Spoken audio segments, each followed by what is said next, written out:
So first of all, you want to have a nice and wet brush filled with paint. Make sure it's nicely soaked in there. And then you want to determine how tall you want your tree to be and where you want it to go.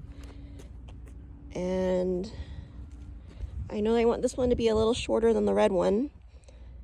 And with either the outer or inner edge, just make a straight line and pull yourself all the way down to where the base is going to go.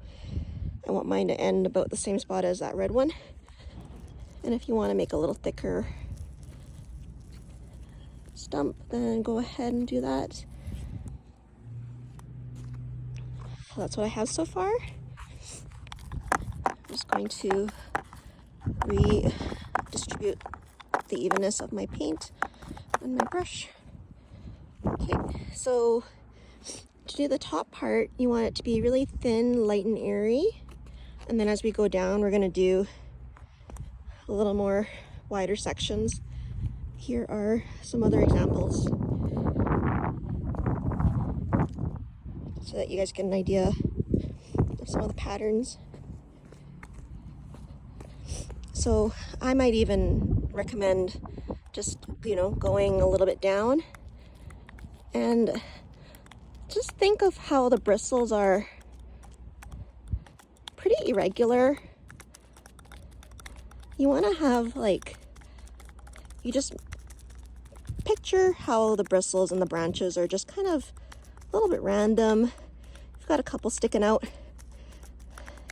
So basically you just don't want it to be predictable, but also you want it to be like a tree. So each branch, think like maybe a shelf.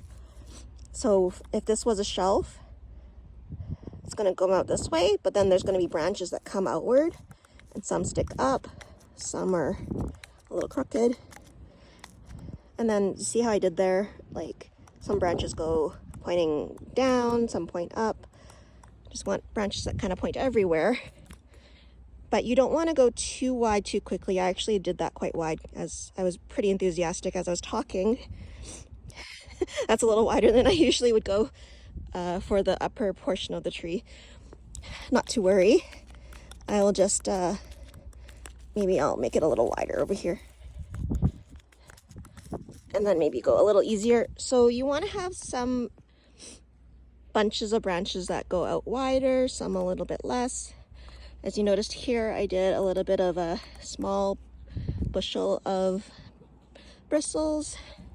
So it's quite sporadic.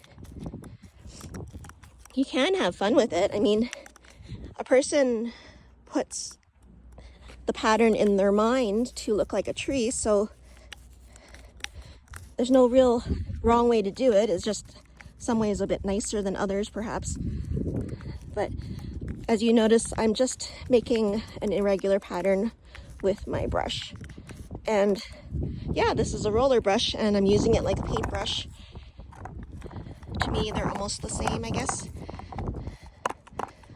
I'm not too fussed about whether it's a real brush or a roller. I kind of like the roller, to be honest. It's quite fun to use as a tool. But yeah, I'm just making a pattern and just picturing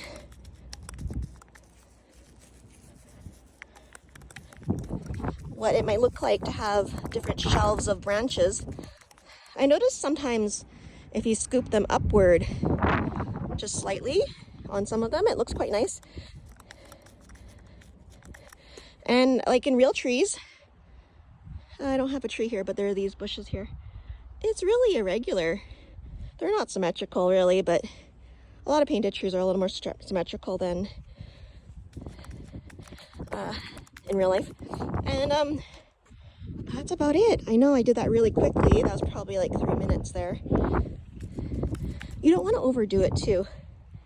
I might make this one just a little longer.